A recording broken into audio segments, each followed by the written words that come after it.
Communiqué numéro 67 sur la situation de la pandémie Covid-19 au Sénégal. Ce jeudi 7 mai 2020,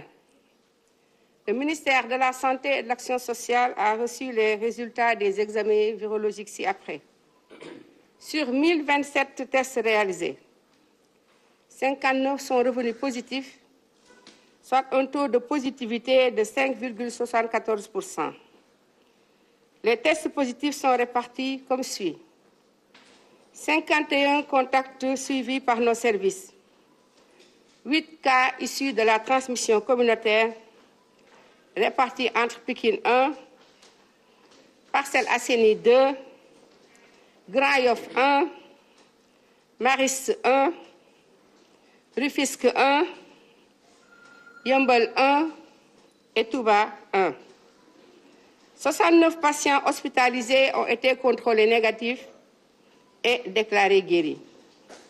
6 cas graves sont pris en charge dans les services de réanimation de l'hôpital de Fann et de l'hôpital principal.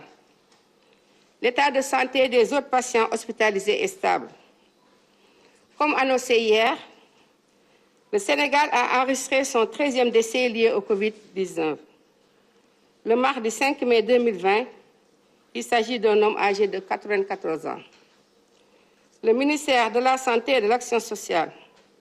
prie pour le repos de son âme et présente ses condoléances à la famille éplorée.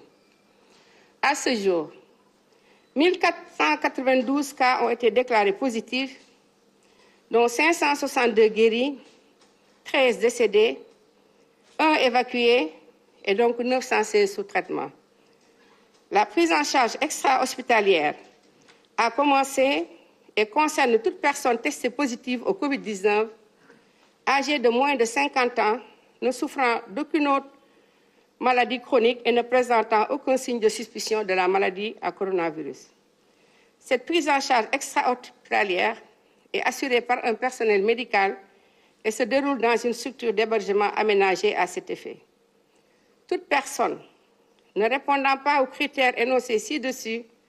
est prise en charge dans les structures de santé dédiées. Le ministère de la Santé et de l'Action sociale exhorte les populations au respect strict des mesures de prévention collective et individuelle. Assalamu alaikum askan wi ci bésu tey bii di alxames juróom-ñaari fan ci mois de mai 2020 jot nañu résultat virologique yi ma leen di bëgg a jottali ci junni ak ñaar fukk ak juróom-ñaar test yi nga xamante ne def nañ ko juróom fukk ak juróom-ñeent bi ñu dellu see ànd nañu ak doomu jàngoro ji ci yooyu juróom fukk ak benn moom lañuy wax contact ni leen ko doon waxee bés bu nekk mooy ñi nga xamante ne ñu ngi leen di saytu te di leen topp ci bërëbu liggéeykaay yi juróom-ñett ci ñoom la ñuy wax cas communautaire yooyu nag ci bésu tey bii ñu ngi leen di fekk ci diggante Pikine am na benn Parcelles Assainies am na ñaar Grand Yoff am na benn Mariste am na benn Rufisque am na benn Yeumbeul am na benn ñooñu ñëpp nag ñu ngi fii ci Ndakaaru Touba am na benn